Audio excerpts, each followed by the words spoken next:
Welcome to Tenor Tech, where I solve the problems you didn't even know you had. You begin by being genuinely curious. That is the single starting move.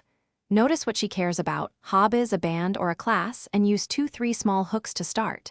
Say something short, then ask an open question. Pause and listen. Once done, mirror tone and posture at about 50-70% to build rapport, and use her name naturally. This isn't manipulation, it signals attention. Make sure to keep your energy approachable. Too much intensity early pushes people away. Now move from small talk to shared connection by trading short, relatable stories, 15 to 30 seconds each, so she hears you and you hear her. Explain why something mattered to you. That creates emotional resonance.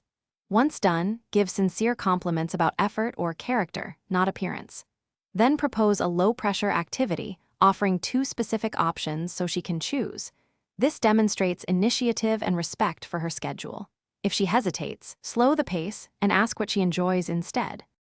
To complete the process, confirm plans 24 hours before with a short, friendly message. This shows reliability. Add an after meetups follow-up. Mention one specific moment you enjoyed and suggest another small plan within 1-2 weeks. Once done, track reciprocity.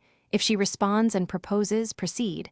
If not, ask one open question about her availability or preferences, then give space. If things go wrong, step back, clarify once, and respect her boundary. Friendships require mutual interest to grow. Thanks for watching. Subscribe to keep your life in tune.